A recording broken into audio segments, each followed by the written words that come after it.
I'd like to reconvene the open meeting of City Council. Good evening and welcome to the November 19th regular meeting of Council. This is the first opportunity for all of us to appear before you as a new council. I want to firstly recognize that we're on the traditional territory, the Snuneymuxw First Nation. Our clerk tonight is Ms. Sheila Goury, and the question period sign-up sheet is on the partition wall next to the agenda copies.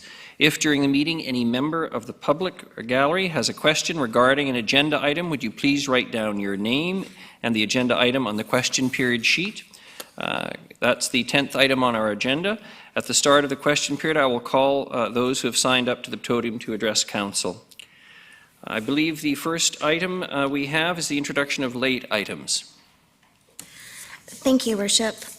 For late items this evening, we are removing agenda items 11A, Zoning Amendment Bylaw 2018, number 4500.119, and 11D, Official Community Plan Amendment Bylaw number 2018, 6500.038, and we're also adding agenda item 11G, which is the bylaw status sheet for information only.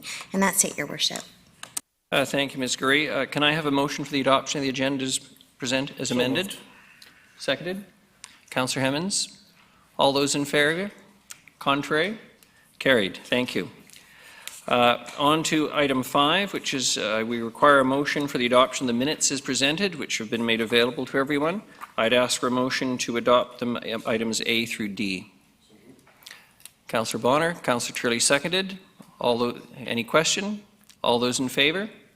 Opposed? Carried. On to the Mayor's report.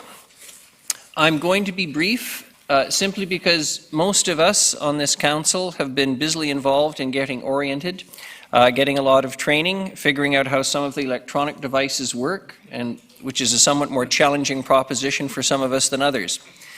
Having said that, the council's been active already. For example, Councillor Thorpe on my right emceed the Remembrance Day ceremonies at the Cenotaph. And I offer public congratulations to him. He has recently been elected chair of the Regional District of the Nanaimo Board. Other councillors have been attending public events in the community. We've all been doing a great deal of reading. And we are conscious, I can say this at the start, of the incredible expectations of the citizens of Nanaimo that this council will perform well on their behalf, attend to our duties with decency and vigour. And I simply want to say this to all members of the public who are listening tonight, whether here in person or via Shaw TV. I have an expectation that I will treat everyone with respect who appears before this council as a member of the public, as I will treat with respect every member of council and every member of staff, and that relationship will be reciprocated across the board. That doesn't mean that I'm going to be generous with time or people who are raising issues that are not on the agenda, but what it does mean that I expect respectful behavior all around, and I expect that that's going to be the case in Nanaimo. I also want to say that we're going to stick by the rules, and that's important because it provides fairness to everybody. And I don't mean that in a dictatorial sense, but quite simply that we want to accomplish the city's business in a reasonable way, and that every citizen knows that if they aren't available to speak to an item, that somebody who has agreed to speak on their behalf is going to be heard, and be assured that they'll be heard because they know they'll be treated in a respectful way. So I am delighted to move on to the other sections of the agenda tonight. We have presentations. My understanding there are none. We have no delegations, and we have a number of consent items, items 1 through 8, which are on the agenda. I would ask for a motion that Council receive the minutes for information. Move 1 through 8 to be received. Seconded by Councillor Brown. Any questions? All those in favour? Opposed? Carried. Ms. Goury, item 10, election results. Thank you, Your Worship. This item is for information only and a requirement under the legislation. It's just to provide you the official election results for the 2018 municipal election, and the results are as you see it. And I'd also like to note that Councillor Armstrong is participating on the phone, so she is available. She'll be voting she'll only be speaking up if she's opposed to an item. So if we don't hear from her, it means that she's in favor.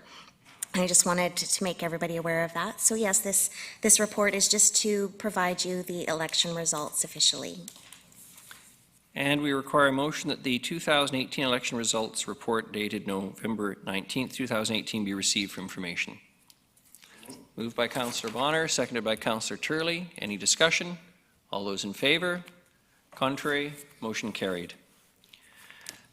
Back to you, Ms. Gurry, once more. It's the Committee of the Whole Delegation Policy Report. Thank you, Your Worship. So this is a policy, and it's the first that complements the new procedure bylaw that took effect on November the 15th. So tonight is the first evening where the new procedure bylaw is in effect. This Committee of the Whole delegation policy is regarding delegations for Committee of the Whole. It's exactly the way it was in the old bylaw. And it's currently absent from this new bylaw, and it sets out the time where a person can sign up to become a delegation for a committee of the whole, and the time limits around that. So it's basically the same, other than the 5-minute speaking time limit, which is standard in the delegation in the new procedure bylaw for council meetings. So that is the purpose of this policy. I do understand, however, that council hasn't yet had its training on the procedure bylaw, and so that still needs to happen and will be happening in the near future, but this is what the intent of the policy is. Thank you, Ms. Gurry. Councillor Hemmons. So given that we haven't yet had our training, I would move that we refer this back to staff so we can have that fulsome discussion during our training. We can go through it kind of in detail and address any of the issues we have at that time. So I'd like to table it. I'll second that motion. Thank you, Councillor Thorpe. Just to be clear, in terms of tabling the motion, simply to be brought back at another time. Right. And put on the council agenda. Ms. Gurry, I look to you for advice on the wording here. Thank you, Your Worship. I would go with what Councillor Hemmons first said and defer it back to staff until after the training. And during that training, council can have a full breakdown as to what it is and how it flows with the new procedure bylaw, and then it can come back to council after that session. So I would leave it at defer if that's amenable. Without reference to tabling, thank you. We have a mover and a seconder. Is there any discussion? No. And it's a not debatable motion, I believe. Thank you very much. The next item is the nuisance property abatement report for 5350 Metro Drive. Sorry, Your Worship, we need to vote on that still. Oh, sorry, we need to vote on it. Yes, well, there we go. Are all those in favor? Contrary? Thank you. Yes, we do need to vote. That's a very good idea. I'll take that recommendation.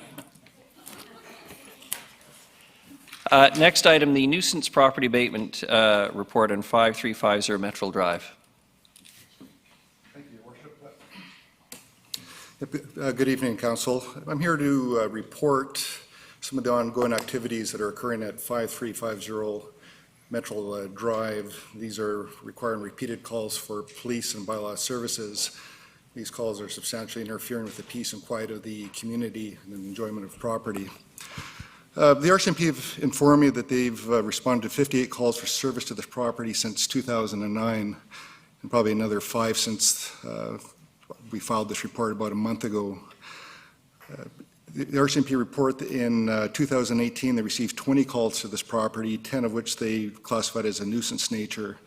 These are things such as constant vehicle, bicycle and foot traffic all hours of the day and night, associated with suspected drug trafficking, and flowing from that were incidents of vandalism, theft, and prowling in the neighborhood. The city bylaw services have had a number of calls associated with this property as well, dating back to October of 2017. These are ongoing nuisances involving matters such as fighting, yelling, barking dogs, and people coming and going from the property during the late night hours. We conducted inspections of the property and found that there was a travel trailer in the back of the property that was unlawfully being occupied contrary to our bylaws. There were existing unsightly conditions and fire code issues order was issued at that time, and it took several months to rectify the situation. The property came back to our attention again in January of 2018 when another trailer was moved on the property, and again, people were living in it. We conducted another inspection, found unsightly conditions were existing again, and again, it took a number of months for us to get it cleaned to an acceptable level. The RCMP contacted the city in August of this year, asking that we look at nuisance abatement action yet again. And in the weeks that followed, it culminated into enforcement by the RCMP when they recovered a stolen vehicle from this property, seized drugs and a firearm. I can tell council that there's been a sustained pattern of nuisance activity at this property. If I can just summarize, of the repeated unlawful occupancy of trailers, unsightly property issues, constant flow of traffic during day and night hours, barking dogs and yelling and fighting. And most recently, I'm told that an individual came to the yard with a bat calling out the occupants of the house to come out. So in conclusion, all these things, the problems have been going on for a couple of years. They seem rather intractable, and it would be our recommendation that council consider a declaration of the address at 5350 Metro Drive as a nuisance pursuant to the nuisance abatement and cost recovery bylaw. This would authorize staff to record and charge for any of the municipal services required to abate future nuisances at this location. Thank you. Thank you very much, Mr. LeBerge. I'm going to call for a motion. I'll move the staff recommendation. Seconded, Councillor Martman. Any questions for Mr. LeBerge? Any discussion? All those in favor? Contrary? Motion carried. Thank you. Likewise, next to you again, Mr. LeBerge, it's the item appointment of fire inspectors and firefighters as bylaw enforcement officers. Yes, thank you, Your Worship.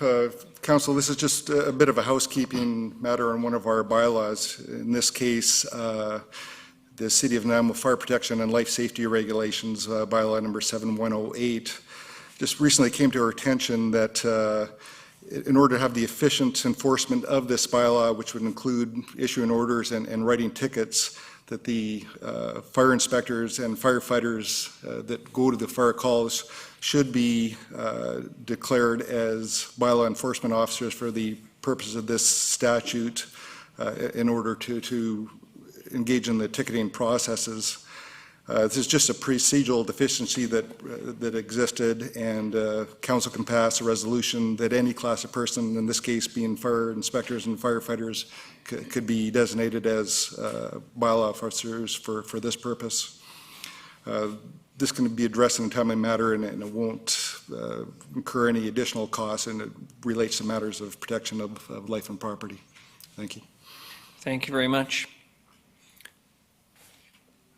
Motion likewise, Councillor Thorpe. Thank you, Your Worship. Actually, a question through you, if I may, to Mr. LeBerge. I understand the intent of this, and I support it, Mr. LeBerge. But for my information, by making these fire inspectors and firefighters bylaw enforcement officers, would their jurisdiction only relate to fire protection and life safety, or would they, in fact, be able to issue other bylaw infraction tickets? This would, through the chair, this would relate to the enforcement of the fire protection and life safety regulation bylaw. All right, thank you. Councillor Martman. I was going to make the motion.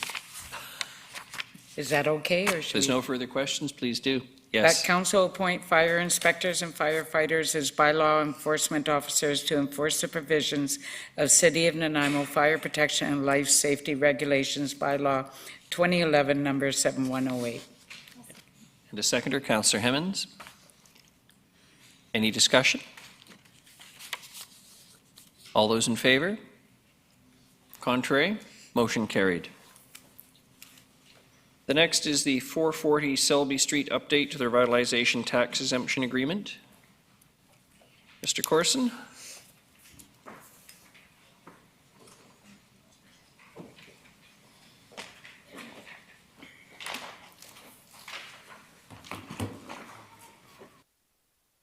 Thanks, good evening, Mayor and Council.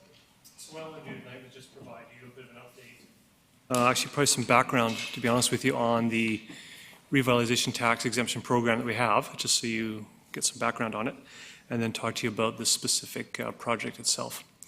So we have two revitalization tax exemption programs. One is for hotels, and the other is for, which could be anywhere in the city, and the other is for commercial and residential development in the downtown core. So this specific hotel tax exemption program came into effect in 2011, and it's to encourage new hotel and motel investment in Nanaimo and to promote a higher standard of overnight accommodation. In order to be eligible for the program, you have to spend over $2 million in either improvements or in new construction. And so far, we have 3 hotels that have been accepted into the program, which include the 100 Gordon Street, the Conference Center Hotel, 15 Front Street, and this one actually has been accepted in. And this project was brought in with a series of conditions, and one of the conditions was that a building permit would be would be issued and picked up by June of this year, which it wasn't, and that's due to a number of issues from our processing side as well. So what we'd like to do is extend the dates for this and update the tax exemption agreement accordingly. Thank you. Thank you. Any questions before I call for the motion? Councillor Turley?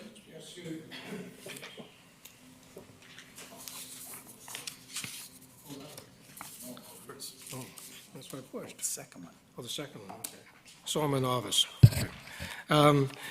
So my question, Mr. Corson, through the mayor to you, is what is the definition of short-term stay? Is it daily, is it weekly, is it monthly, to be able to get this tax exemption? Yeah, no, that's a great question. So through you, Councillor Turley, to the chair. We basically assume it's the hotel definition, which is nightly or multiple nights, not monthly. Yes. So they pay a nightly rate, not a monthly rate? That's right. Yeah, thank you. Would someone care to make the motion? Another question, Councillor Brown? Do all hotels that receive this exemption receive 10 years? The way the program's structured, it's up to 10 years, so it's part of a negotiation. So far, all of these hotels have 10 years. Through the chair, what are the parameters in the negotiation for determining the years? Generally, as staff, we look at the level of investment and the impact on the community. So I'd say we've been generous and offered 10 to each of them so far. Yeah. Thank you. Any further questions? Someone prepared to make the motion? Councillor Bonner, seconder. Councillor Martman. Any discussion? All those in favor? Contrary? Motion carried. Thank you very much, Mr. Corson. Thank you. Mr. LeBerge, back to you. Properly fenced swimming pool at 3168 Uplands Drive. Yes, thank you, Your Worship. It came to the city's attention in early September that a potential hazard situation existed at a single-family dwelling at 3168 Uplands Drive in a residential neighborhood. Appears that the rear yard contains a large above-ground swimming pool that is enclosed by a fence that doesn't meet the standards of the structural requirements pursuant to our building bylaw. Our staff reached out and spoke with the occupants and explained the requirements to properly and safely fence the pool. And they were informed that they would try to order some building supplies and try to get something constructed near the end of the year, but as of a few days ago, they hadn't made any progress, and an inspection of the site showed that it was substantially in the same condition that it had been in September. So accordingly, we're bringing this matter forward for council to consider authorization and enforce the provisions of Section 72 and 73 of the Community Charter, which relate to hazards, to have them either rectify and erect a proper fence or remove the pool. Thank you. I'm the owner of 3168 Uplands Drive. May I speak? Sorry, I can't. I'm the owner of 3168 Uplands Drive. May I speak, or I'm not sure the order? Ms. Gurry. Thank you, Your Worship. So there is no opportunity during this process for the owner to speak, but possibly during question period, that would be allowable, but they didn't sign up to be a delegation for this item. Would it be inappropriate to defer this matter to after the question period, or improper to do so, to allow this gentleman a moment to speak, regardless of the fact that he's not complied with the rules? It could be appropriate for a member of council to make a motion to hear from this individual before you make your motion, and if it's seconded and passed by a majority of council, then he could speak. All right, thank you. I have a comment. I pushed my button. Did I not get it? Sorry, Councillor Shirley. Am I on?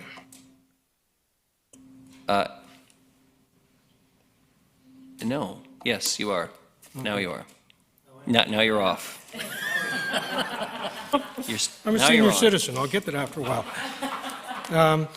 I saw this in the minutes, and I drive home that way all the time. And I have seen two big bundles of fencing in the front yard. And as of, it was either Thursday or Friday, and the gentleman might be able to confirm it, the south side of the property appeared to be fenced. I don't know how, I didn't stop to go look at the back, but certainly there's progress being made. So that was as of Friday. Thank you. Next, Councillor Armstrong. Yes, I'd like to make a motion to have the owner speak to this.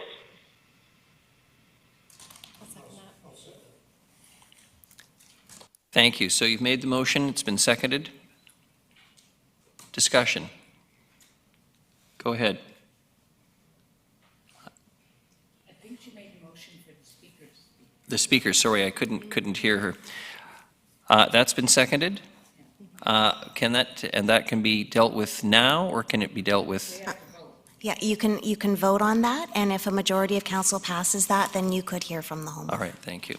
Any discussion on the motion? All those in favor? Contrary? Motion's carried. So, Your Worship, you could invite the homeowner to come and speak, and he could have 5 minutes' time. Please step forward, sir. You have 5 minutes. Starting when I push that little green button. Go ahead. You're fine. No, you're fine. Okay. I have started to build a fence around the property. I would just ask for maybe 90 days. I've done the majority of one side. The house takes up approximately, another chunk. On another side, there's a concrete curb that I have to have some metal brackets fabricated for. I'm not sure how long that's going to take. I'm going to do it as quickly as possible. Hopefully I won't need the 90 days. Yeah, I've started. I've ordered most of the materials. I'm making progress, and the fence height needs to be 5 feet in order to pass the bylaw. The pool wall is 52 inches. It's only short 8 inches of what you would consider adequate fencing, and I have removed the ladder that gives you entry to the above ground pool. And the property is fenced. It does not meet the bylaw requirements for it to be considered adequate, but I don't feel it's overly unsafe at this point. I think I can get the work accomplished a lot faster than that, but if I have to contract it out, any part of it, most of the companies that I spoke to were booking into January. Yeah, that's all I have to say. Thank you. Yes, Councillor Armstrong? Yes, sir. I just wanted to know, have you emptied the pool of the water? No, the pool needs the water to stay stable. If I were to remove the water from it, I'd have to attach straps to support the walls from falling in, I believe. Okay, thank you. Any further questions? The owner? Your Worship, so you can just receive the delegation and he can have a seat and then council can discuss the issue. Thank you. Councillor Bonner. Motion to receive the delegation. Thank you. Seconded? Councillor Hemmons. All those in favor? Contrary? At this stage, we haven't made a motion, as I recall. Your Worship, no, there's been no motion made. You might want to hear from Mr. LaBerge again about the issue and the time extension requested. Thank you for your wise suggestion. Thank you, Your Worship. I'm certainly respectful of Mr. Hyatt's situation and the time it takes to erect a fence. The reason that it was brought to our attention is because of the potential drowning hazard to young children in the neighborhood, and it was brought to our attention, and we're of course duty-bound to inform council of the potential liability that exists. I thought a good compromise, as was suggested by Councillor Armstrong, was to drain the water, but if that's not practicable, then you have to, I guess, consider whether you want to assume that liability of given the extension of time. And Councillor Berge, if I may ask a question with respect to when you say liability, are you concerned the city in allowing this situation, the breach of a bylaw to continue, could in fact lead to legal liability should any one suffer injury or loss of life as a result of this? That's rule? correct, if we don't take proper measures to enforce our building regulations, exactly.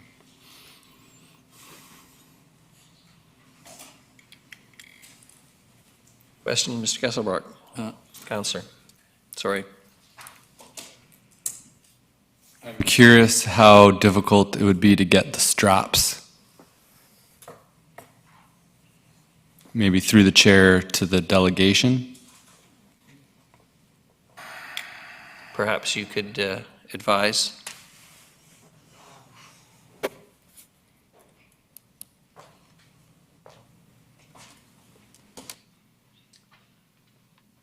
I'm not really sure. I'm not even 100% sure it needs the straps to support itself. It was one of the steps in erecting the pool, and once it was full of water, I took them down.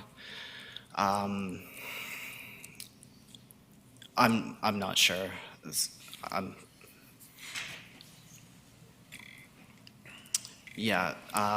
Possibly if I'm unable to build it in the 30 days that is recommended, maybe I could drain it at that point if I'm unable to get the work accomplished.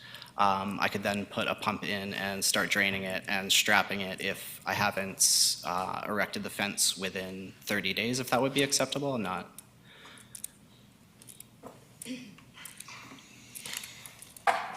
Mr. LaBerge, as I understand it, the proposed motion is that it has to be erected within 30 days, which would be in compliance with the bylaw, correct?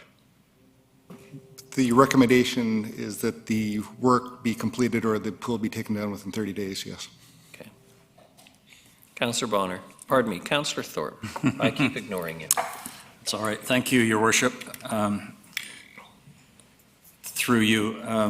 So I appreciate the plight of the delegation, but I also fully understand that we have to protect the corporation from liability. The present recommendation is to do the upgrade for the fence in 30 days, which we're hearing from the delegation might not be a reasonable amount of time. So, Mr. LaBerge, would a compromise be either a 60-day time frame, in your opinion? Would that be acceptable? Or, as the delegation just indicated, possibly the 30 days and then drain the pool? Would either of those be an acceptable modification to our recommendation? Well, the liability exists, through the chair, I beg your pardon.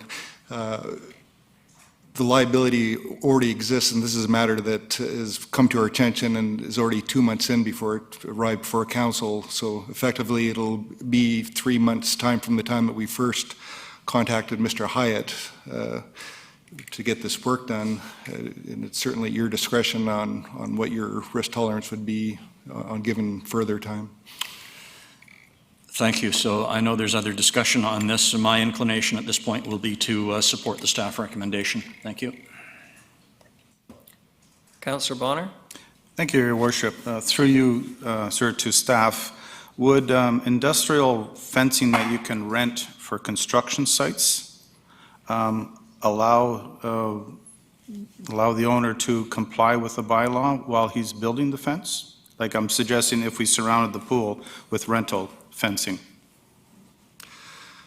Through the chair, I can tell you that Section 23 of the building bylaw has quite specific requirements for fencing around pools. It has regulations pertaining to no horizontal angled framing on the outside.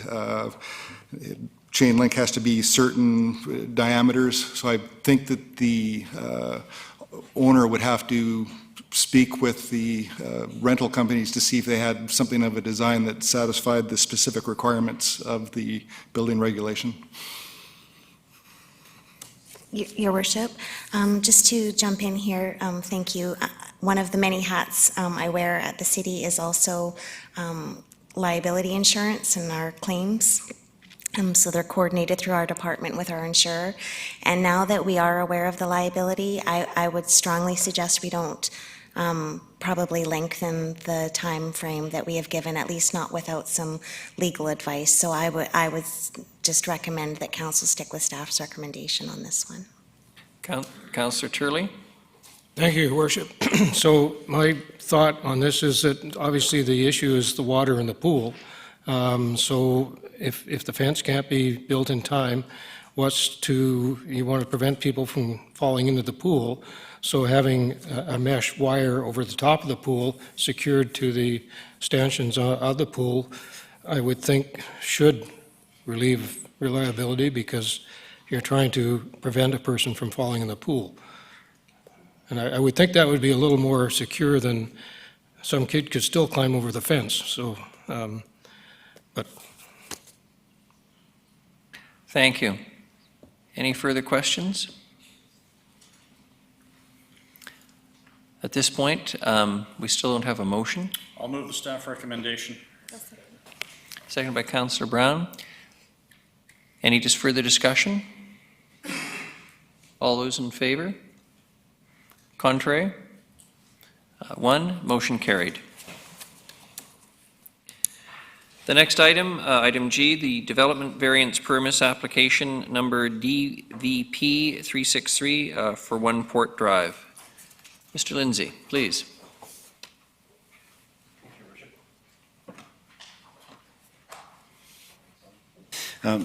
Your Worship, I want to give a little bit of a brief introduction to this application and first describe it as one step in many that's been taken to sort of remove the barriers to the redevelopment of One Port Drive. The application before you this evening is a development variance permit, but I am going to ask Mr. Corson just to give you sort of a brief history of the file and how this variance relates to the overall redevelopment of this property. Thanks very much. Mr. Corson.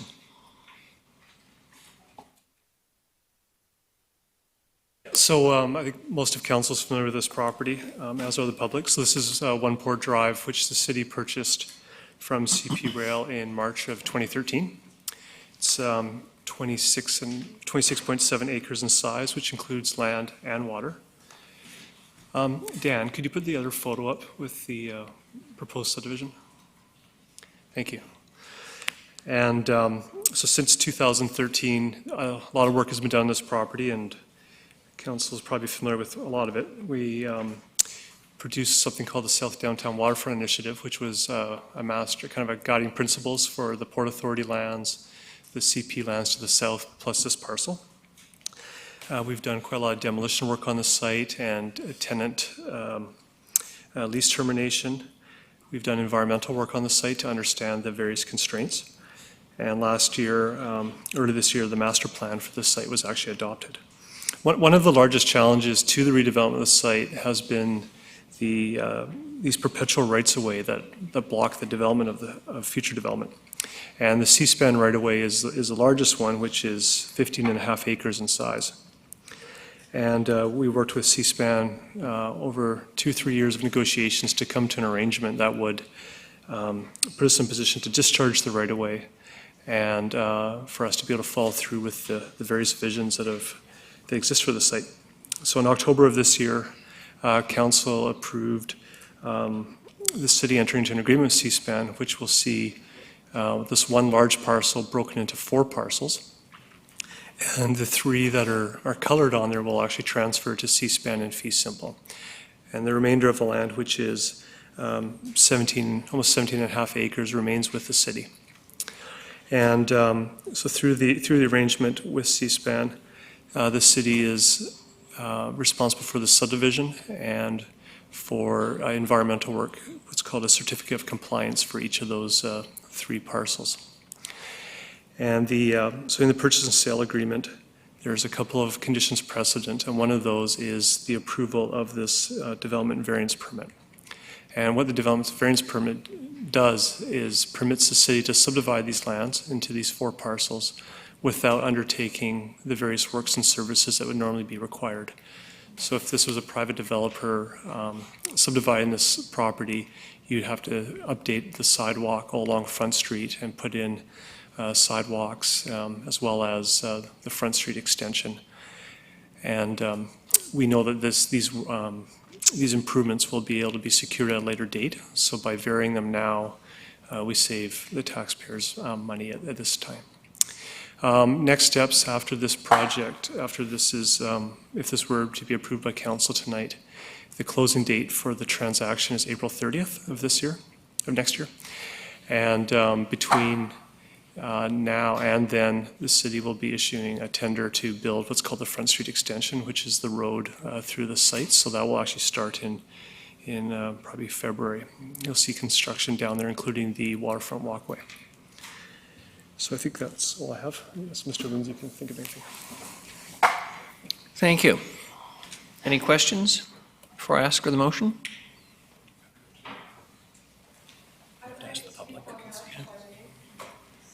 Yes. Please come ahead, Bruni.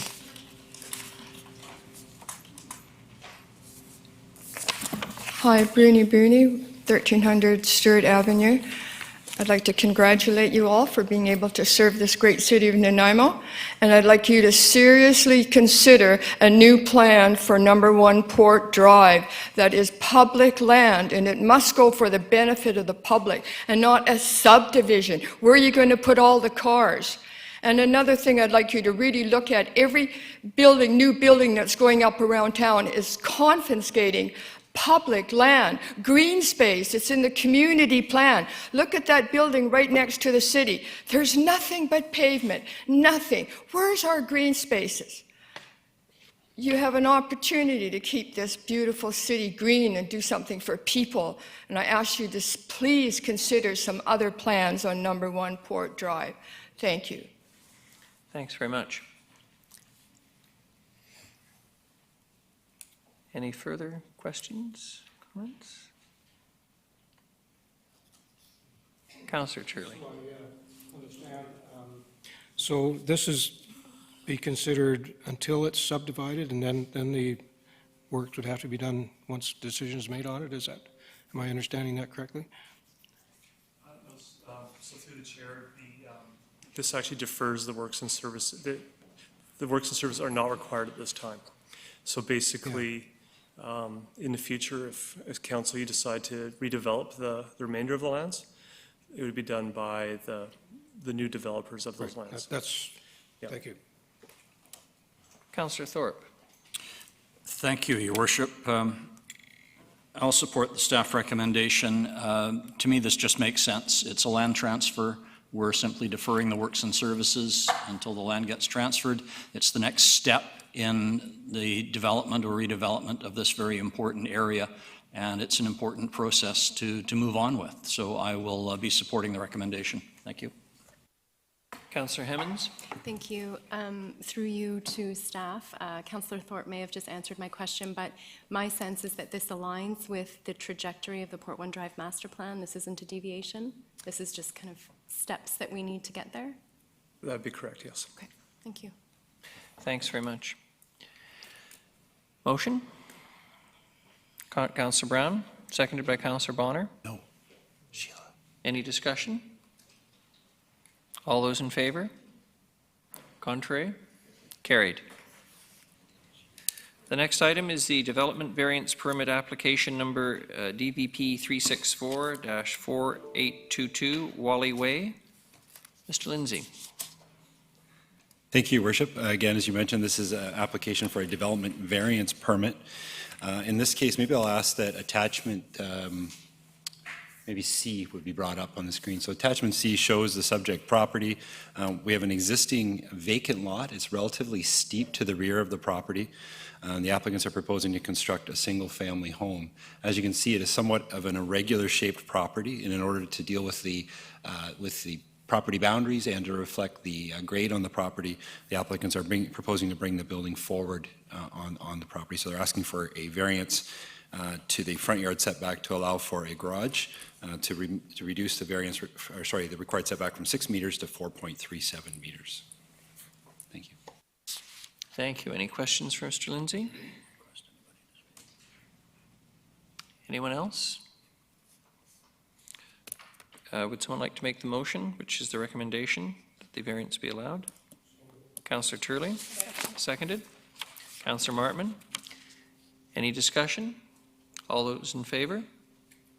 Mr. Well, just, Your Worship, just procedurally, I think you need to ask if there's anybody from the public that needs to. Sorry, I should have spoken more loudly. Anyone else from the public who wishes to speak to this? Hearing none? Again, I would call for the vote. All those in favor? Contrary? Motion carried. Thank you. The next item is the development variance permit application number DVP 366-3712 Volaris Drive. Mr. Lindsay. Thank you, Your Worship. Again, another development variance permit application for this time for the subject property at Polaris Drive. In this case, it's an application to vary our zoning bylaw requirements in order to allow for a heat pump to be located in front of a single-family dwelling. Maybe if I can ask attachment C shows the site plan, and although the heat pump is being installed in front of the home, it is actually to the rear of a detached building on the property, and in staff's opinion, effectively meets the intent of the bylaw. Anyone wishes to speak to it from the audience? Call for the motion? I have a question. Okay. Question, Councillor Brown? Through you to Mr. Lindsay, I'm just curious, does the condition of the permit number 1, that the site plan be, or substantial compliance with site plan, if the detached building was to be removed, would that then violate the conditions of the permit? Through the chair to Councillor Brown, that is exactly right. So that is why we're recommending those conditions, because we think that's fundamental to supporting the heat pump in the location where it is that this detached building provides that barrier or screen that the bylaw seeks, yes. I'll move the staff recommendation. Seconded by Councillor Hemmons. Having heard no one speak to this otherwise, all those in favor? Contrary? Carried. The next is item J, development variance permit application number DVP 368-171 Calder Road. Mr. Lindsay again. Thank you, Worship. A development variance permit for the subject property, and this time to a request to vary conditions of the sign bylaw. There's general conditions regarding the size of signs and the lighting of signs throughout the community, and then the bylaw has a special or additional restrictions when we have buildings within proximity of the Nanaimo Parkway. So 200 meters within the parkway and 500 meters within those general intersections on the parkway have these additional restrictions, and the intent is to reduce or limit the signage along the parkway. In this case, the applicants are proposing a sign which actually meets the general requirements of the bylaw, but it does not meet the specific requirements of the parkway. However, from staff's perspective, the building is not visible from the intersection, it's not visible from the parkway, and as such, we're recommending that those additional requirements of the parkway sign bylaw be relaxed. Thank you. And again, a request that Council will hear from anyone wishing to speak with respect to DVP 368 at 171 Calder Road. Seeing no one? Councillor Turley? Just a quick question through you to Mr. Lindsay. Does the province have any rulings with regard to signage close to the parkway? Through the chair to Councillor Turley, not on private property. Okay. They do regulate signage along the road, for example, and directional signage along the road, but signage on private property is the responsibility of the city. Thanks. Thank you. Anyone care to make the motion? Councillor Bonner. Make the motion. Staff recommendations. And a seconder? Second. Councillor Martman? Any discussion? All those in favor? Contrary? Motion carried. Your Worship, I just want to clarify that Councillor Brown was opposed to that motion. Thank you. The next is under bylaws with no accompanying report, and that's the zoning amendment bylaw number 218, number 45001, period 126. Your Worship, I'll move that zoning amendment bylaw 2018 number 4500.126 to rezone 65 and 77 Chapel Street to allow a site-specific floor area ratio of 4.25 meters and a site-specific maximum height building height of 78.5 meters in the chapel front DT5 zone be adopted. Is there a seconder? Second. Councillor Martman? Any discussion? All those in favor? Contrary? Carried. And the next is item C, 11C, zoning amendment bylaw number 2018, number 4500, period 128. Thank you, Your Worship. I'll move that zoning amendment bylaw 2018 number 4500.128 to rezone portions of the subject properties at 4525 and 4461 Wellington Road from single-dwelling residential R1 to duplex residential R4 be adopted. Is there a seconder? Second. Councillor Brown? Any discussion? Those in favor? Contrary? Carried. Next is item E, highway closure and dedication removal bylaw 2018, number 7255.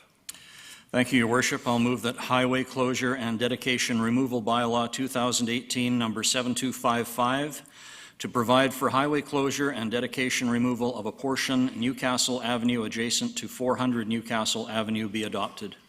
Is there a seconder? Second. Councillor Hemmons? Any discussion? All those in favor? Opposed? Motion carried.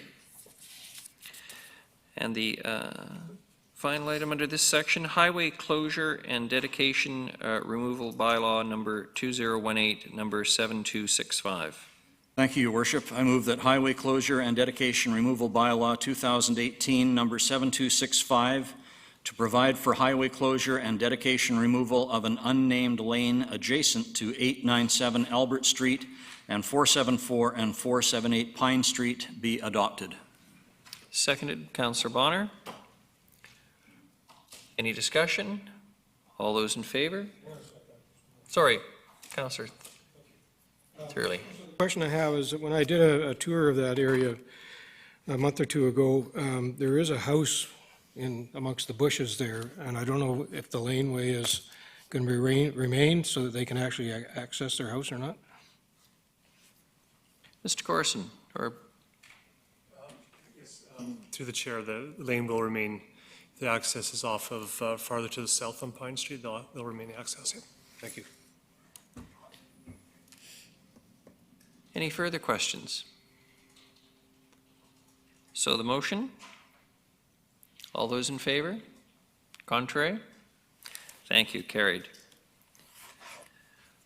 The next item, I understand, is just the bylaw status sheet, and that's for information only. This is from when we get down to question. Thank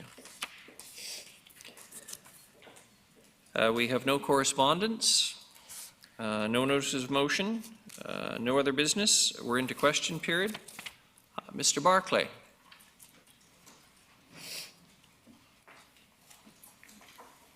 You've got questions on agenda items 2, 9A, 10E, and 10G. Yeah, maybe not 10G. I think that was clarified. Les Barkley, Nanaimo. My first question, Your Worship, you began tonight's meeting by saying that you're happy to reconvene an open meeting. So I thought I was here on time at 7 o'clock for the open meeting. What open meeting did I miss? Don't hang on the language too much. When I say that, I simply mean that we had in-camera items that we dealt with previously. So there was no open meeting? You didn't miss a thing. Okay, all right, yes. Well, words count. As an English teacher, I'm concerned about that. In the past, I have come to open meetings, and they were open for 1 or 2 minutes, so. I'll accept the D mark on my first day and try to improve. All right. My second question is in regards to 9A and the minutes. I note that the minutes of the Design Advisory Committee are 7 months old. It seems a little ancient for minutes from city committees. Is this something that this council is satisfied with? I didn't hear any discussion of those ancient minutes. I'm looking around the council table, Mr. Barclay, and subject to what Ms. Gurry may save me from putting my foot in my mouth over, I'll let her speak first, and then I feel comfortable in responding. Thank you, Worship. So this particular Design Advisory Panel minutes, the meetings kept getting canceled, so it took a long time for the Design Advisory Panel to adopt the minutes, and once they're adopted there, that's when they later come to this council meeting. Some previous minutes that were quite old on some recent council agendas were cleaning up. So there was some minutes that had been missed coming, so staff had done a big cleanup of some past minutes to find some that had actually missed coming here for council approval. But that particular Design Advisory Panel meeting minutes is because the meetings kept getting canceled. Yeah, note the minutes for the Community Vitality Committee are also a little dated, 6 months old, so something I hope council attends to. Third question, I think of a more serious note, the 440 Selby Street tax exemption concerns me. That's a $346,000 discount to the developer. I note that the parking variance has been reduced from 45 to 35, which that seems reasonable. I just hope that there are no further variances sought by the developer. But my concern is more with 15 Front Street? 15 Front Street, the other hotel that was also granted, and I think it's almost a $2 million tax exemption. And something has happened with that in June. I think it was put up for sale, and it was noted that the construction has to begin by the end of the year. I'm just wondering what is happening with 15 Front Street. Ms. Gurry? Thank you, Worship. I'm sorry to be a stickler because this is your first meeting. I just wanted to remind council that question period is for agenda items only. This is sort of related, but I just wanted to, sorry, Mr. Barclay, point that out to council.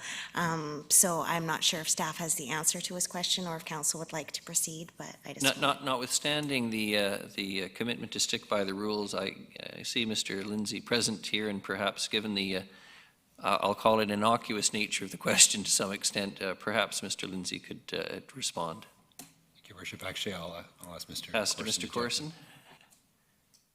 So the property has sold, so it has a new owner, and it's likely they'll be coming before council asking for their tax exemption to be updated as well, or amended, because they're not going to be able to hit the timelines that were put in that agreement.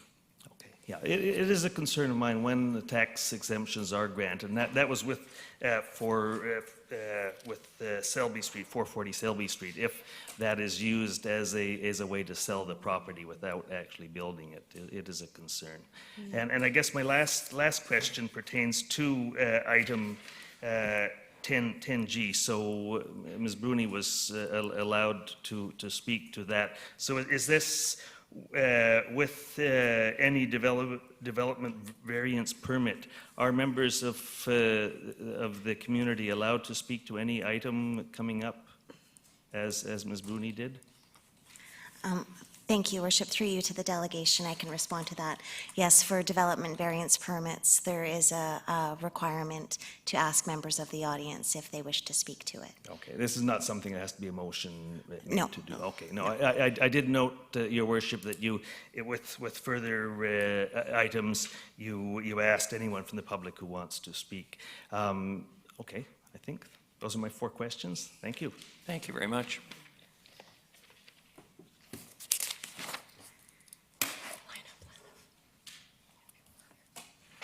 Councillor Hemmons. Thank you. Through you to Ms. Gurry. Regarding the minutes, could I ask, so if a meeting takes a while to get to and then the minutes are created and a committee approves them, do they then go on the website? Okay, so they're in draft form, but they haven't yet made it to council. So the reason the minutes would be delayed is because the committee hasn't actually met. Is that correct? Thank you, Your Worship. Through you to Councillor Hemmons. Yes, that is correct. So the minutes are just received here to council, not adopted. They're adopted at the actual committee that they took place, and then they are on the website. So just because they're on your agenda here now doesn't mean that they weren't published on the website. So they are there on the website. Councillor Turley. Thank you, Your Worship. Through you to Mr. Corson, I just wanted to confirm that the tax exemption only applies when the hotel is built and operating and not vacant land, right? Thank you. Motion to adjourn. I was just going to ask for that, Councillor Thorpe, except Oh, sorry, we have to reconvene. precisely, but there's one thing I want to say before we reconvene for other matters, and that is I want to express my appreciation to the members of council in all the items we dealt with tonight that may not have been fully discussed in front of the public audience here. It reflects the fact that all these council members spent their time and actually read all their materials and were familiar with the subject matter. And as a mayor coming into this job, I'm much pleased and gratified for that, and so should the City of Nanaimo citizens who elected them. Now, you can make a motion. Motion to reconvene the closed portion of our meeting, if that's appropriate. Seconded? Second. Councillor Martman? Thank you so much. All those in favor? Opposed? Thank you.